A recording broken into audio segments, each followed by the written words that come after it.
du 3e au 5e verset. La Bible dit, comme Jésus était à Béthanie dans la maison de Simon le lépreux, une femme entra. Pendant qu'il s'est trouvé à table, elle tenait un vase d'albâtre qui renfermait un parfum de nard pur du grand prix. Et ayant rompu le vase, elle répandit le parfum sur la tête de Jésus.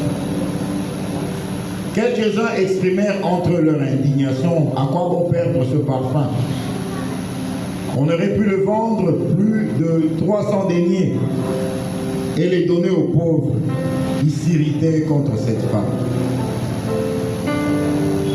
Un homme brisé, une femme brisée répand le parfum d'amour, le parfum de paix, le parfum de joie, le parfum de pardon, le parfum de bonté et le parfum de fidélité. Il répand le parfum de salut.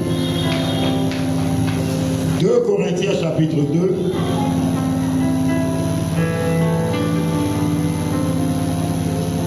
Du 14e au 16e verset. Grâce soit rendue à Dieu qui nous fait toujours triompher en Christ et qui répand par nous en tout lieu l'odeur de sa connaissance. Nous sommes en effet pour Dieu la bonne odeur de Christ parmi ceux qui sont sauvés et parmi ceux qui périssent. Aux uns, une odeur de mort, donnant la mort aux autres, une odeur de vie donnant la vie, et qui est suffisant pour ces choses. Nous acclamons cette merveilleuse parole.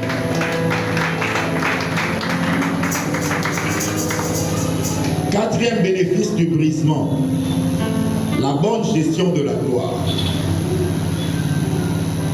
Matthieu 27, 27 à 31. Matthieu 27, 27 à 31. La Bible dit: les soldats du gouverneur conduisirent Jésus dans le prétoire et ils s'assemblèrent autour de lui toute la cohorte. Ils lui ôtèrent ses vêtements et le couvrirent d'un manteau écarlate. Ils tressèrent une couronne d'épines qu'ils posèrent sur sa tête et lui mirent un roseau dans la main droite. Puis s'agenouillant devant lui, ils le raillaient en disant: salut, roi des Juifs. Et ils crachaient contre lui, prenaient le roseau et frappaient sur sa tête. Après s'être ainsi moqués de lui, ils lui ôtèrent le manteau, lui mirent ses vêtements et l'amenèrent pour le crucifier.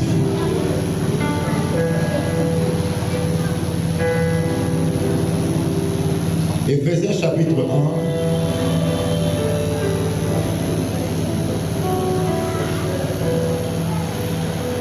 « 20 à 23. Il a déployé en Christ en le ressuscitant des morts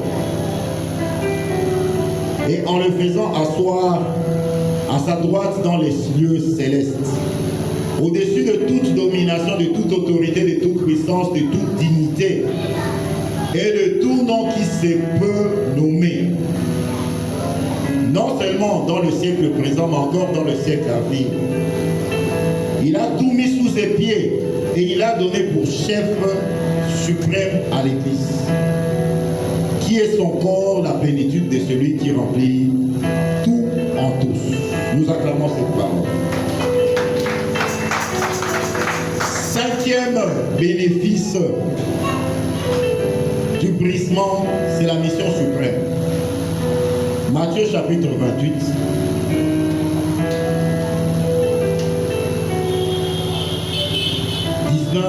Et 20. Jésus s'étant approché leur parla ainsi: tout pouvoir m'a été donné dans le ciel et sur la terre. Allez, faites de toutes les nations des disciples, les baptisant au nom du Père, du Fils et du Saint-Esprit, et enseignez-leur à observer tout ce que je vous ai prescrit. Et voici, je suis avec vous tous les jours jusqu'à la fin du monde. Nous acclamons cette parole.